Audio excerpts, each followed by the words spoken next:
За энэ Мантга гишүүний болон бусад гишүүдийн санаачилсан энэ асуудал бол үнэхээр тулгамдсан асуудал уу. Монголын хөдөө аж ахуйн салбар, мал аж ахуйн салбар бол бидний хамгийн их ажлын байр бий болгодог, хүмүүсийн амьдралыг тэтгэдэг Монголын үндсэн салбар. Тэгэхээр энэ дээр сонсгол бол яг вэ 50% хугацаатай байх нь зөв гэж би үзэж байна. Яагаад гэвэл энэ том салбар суур шинжилгээний алхмуудыг суур шинжилттэй холбоотой саналууд эндээс гараасаа гэж би хүсэж байна.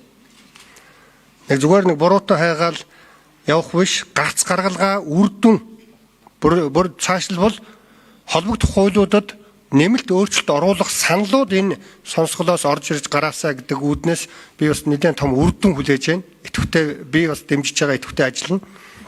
Тэгээд сайлаа бэлтгэхээр саваа бэлдээ гэж үг байдаг.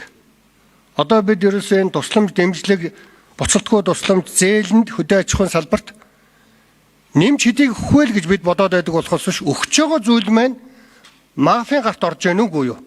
Хулгайн замаар явж яах нүггүй юу? Ямар ч үр дүнгүй байна уугүй юу? Яг авах ёстой жинхэнэ хөдөө аж ахуйн мал аж ахуйн салбарын хүмүүс нь тойргийн гадна хаягдаад байна уугүй юу? Энэ олон хүмүүстэй уулзаж гарц гаргалгааг нь гаргах гэж л энэ одоо сонсгол энэ ажлын хэсэг байна гэж би ойлгож байгаа. Цорхоо сав руу өчнөө сайл хийгээд нэмэргүй шүү дээ.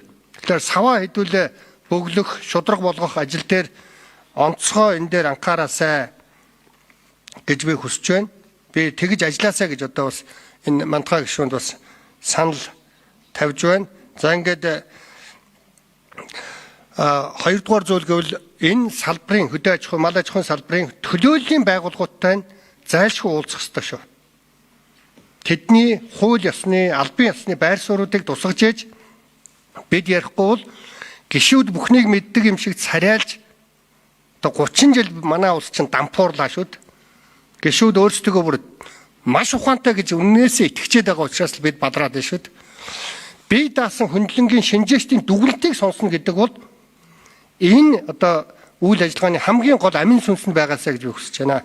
За ингээд саналаа одоо ажил эхлэхээс өмнө хэлж байгаа нь одоо ингээд үр дүнтэй байх үүднээс бид идэвхтэй ажиллана гэдгээ дэмжиж хэлж байна.